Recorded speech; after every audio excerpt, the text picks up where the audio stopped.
Kanchipuram Varamahalakshmi Silks, the Grand Banarasi Mela. First time ever in Hyderabad starting from November 1st. Yadav గారు అయితే తన ఓటును వినియోగించుకోవడం రావడం జరిగింది. కాంగ్రెస్ పార్టీ గతంలో ఇండిపెండెంట్ గా పోటీ చేశారు. అదే విధంగా ఎంఐఎం తరపున పోటీ చేశారు. సో రెండు సార్లు పోటీ చేసి కొంచెం ఓడిపోవడంతో అతనికంటూ ఒక సెపరేట్ ఓట్ బ్యాంకింగ్ అయితే క్రియేట్ చేసుకోవడం జరిగింది. సో అది చూసే ఇప్పుడు కాంగ్రెస్ పార్టీ నవీన్ యాదవ్ గారికి టికెట్ ఇవ్వడం జరిగింది. కుటుంబ పరివార సమేతంగా అందరూ రావడం జరిగింది. చిన్న శ్రీశైలం యాదవ్ గారు కూడా రావడం జరిగింది. సో ఫ్యామిలీ మొత్తం వచ్చి వాళ్ళ ఓటును వినియోగించుకోవడానికి అయితే ఇప్పుడే లోపలికి వెళ్ళడం జరుగుతుంది. సో లోపల ఓటు అయితే వినియోగించుకోవడానికి నవీన్ యాదవ్ గారు వెళ్ళడం జరిగింది. సో మరి చూడాలి, ప్రతి ఒక్కరు కూడా తన ఓటుని వినియోగించుకోవడానికి ఎమ్మెల్యే అభ్యర్థి కూడా ఇప్పుడే వచ్చి తన ఓటుని చూస్తున్నారు. మీరు క్లియర్ గా విజువల్స్ లో చూడవచ్చు. సో అందరూ వాళ్ళ సిస్టర్స్ కావచ్చు, వాళ్ళ శ్రీశైలం యాదవ్ గారు కావచ్చు, వాళ్ళ సతీమణి కావచ్చు, సో అందరూ ప్రతి ఒక్కరు వచ్చి ఓటును వినియోగించుకోవడానికి లోనికి వెళ్ళడం జరిగింది. సో ఇది పరిస్థితి.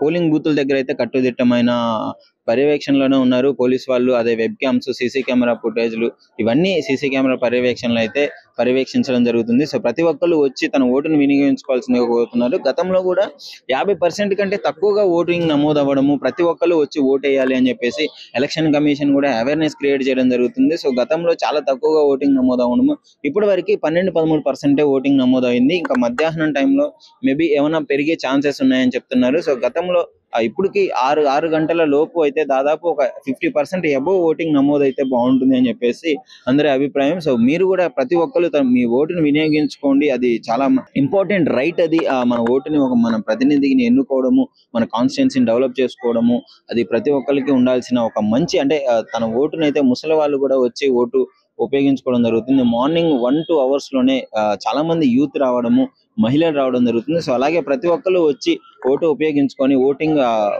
50 అబోవ్ కంటే ఎక్కువగా నమోదు చేస్తే బాగుంటుంది. ఈసారి కూడా నిజంగానే జూబ్లీ హిల్స్ ఉప ఎన్నికలు ఇంత ఉత్కంఠంగా జరుగుతుంది కాబట్టి గెలిపే ఎవరితో అర్థం కావట్లేదు కాబట్టి డెఫినెట్లీ ఓటింగ్ పర్సంటేజ్ పెరిగే ఛాన్స్ ఉందని చెప్పేసి నిపుణుల అభిప్రాయం కూడా. సార్ చెప్పండి సార్, జూబ్లీ హిల్స్ నియోజకవర్గం ప్రజలకు ఏం చెప్పదలుచుకున్నారు?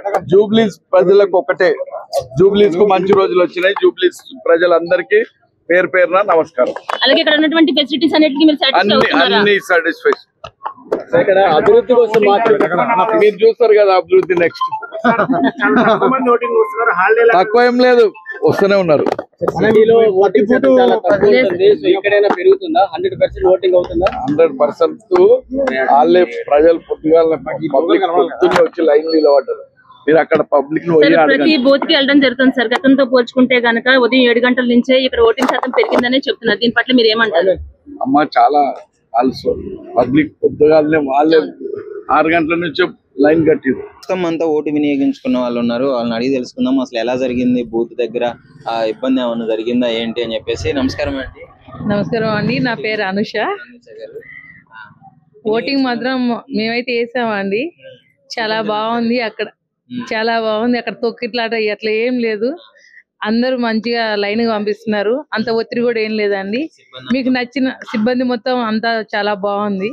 మీకు నచ్చిన వాళ్ళకి మీరు ఎవరైనా ఓటేసుకోవచ్చు. అభివృద్ధి పరంగా వేసారా, పథకాల పరంగా ఓటేసారా? మేము మాకు నచ్చిన వాళ్ళకి ఓటేసామండి.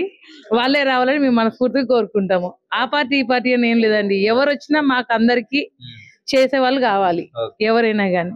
ఉంటానండి. మీరండి, మీ పేరు చెప్పండి. పర్లేదు. ఓటు చూపించండి ఒకసారి. సో చెప్పండి, ఇక్కడ ఉన్న వాళ్ళకు కూడా వచ్చి తొందరగా ఓటు వేసుకోవాలి అని ఏమన్నా చెప్పండి. తొందరగా వచ్చి ఓటు వినియోగించుకోండి, మీకు ఇష్టమైన వాళ్ళకు ఓటు వేయండి. ఓకే, ఎన్నుకున్నారు మంచిగా అభివృద్ధి పరంగా వెళ్ళాలని ఎన్నుకున్నారు. అవునండి. అయితే ఓటర్స్ ఉన్నారు, ఒకసారి అడిగి తెలుసుకుందాం ఎలా జరుగుతుంది పోలింగ్. ఇక్కడ ఆ ఓటు వినియోగించుకోవడానికి కూడా ఎలాంటి సజెషన్స్ ఇవ్వబోతున్నారని. హాయ్ అన్న. ఎలా జరుగుతుందన్న పోలింగ్?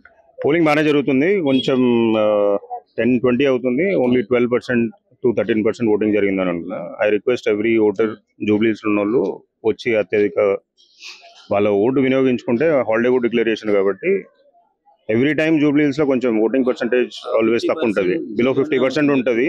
ఈసారి ఎక్స్పెక్టెడ్ ఇస్ 53 అన్న అవుతుంది అనే కోరిక. బట్ అందరూ వచ్చి ఓటేస్తే బాగుంటుందని. అంటే ప్రతి ఒక్కరు వినియోగించుకోవాలి, ఎందుకంటే అది మన హక్కు, మన రైట్స్. అది ఒక మంచి నాయకుడిని ఎన్నుకోవడం మన చేతుల్లోనే ఉంటుంది కాబట్టి. సో దాని గురించి ఏం లేదండి, ఇది ఉన్న అన్ని రైట్స్ లో the most important right is voting right. అంటే మన డెమోక్రసీని కాపాడుకోవాలి అంటే వచ్చి ఓటేయాలి. మనకు ప్రాబ్లమ్స్ ఉన్నా ఏమున్నా కానీ ఊరికే మాట్లాడడం కాకుండా ఫస్ట్ ఓటేస్తే అప్పుడు you can always question either the government are the leader. కానీ వచ్చి ఫస్ట్ ఓటేయాలి. సో ఓటేసుకుంటే బాగుంటుందని. అండ్ ఉన్న దాంట్లో that is your biggest right. వచ్చి మంచి నాయకుడిని ఎంచుకుంటే మీకున్న ప్రాబ్లమ్స్ పోతాయి. నిజంగా ప్రస్తుతం ఉన్నటువంటి సమాజం దేనికి ప్రయారిటీ ఇస్తుంది? ఆర్థిక సంబంధాల చుట్టూ మాత్రమే తిరుగుతుంది. మళ్ళీ ఎన్నికలంగానే చాలా విరక్తి కలుగుతాం. మంచి అనిపిస్తుంది కదా, లేడీస్ కూడా ఛాలెంజింగ్ జాబ్స్ చేసినప్పుడు చాలా బాగుంటది. ట్రాఫిక్ అసిస్టెంట్స్ గా నియమించిన ట్రాన్స్జెండర్స్ అందరితో సాల్యూట్ చేయించుకుంటున్నారు. ఫుడ్ డెలివరీ ఇవ్వటానికి వెళ్ళినటువంటి డెలివరీ బాయ్ అనిల్ పై కళ్ళ ముందు పెళ్ళండి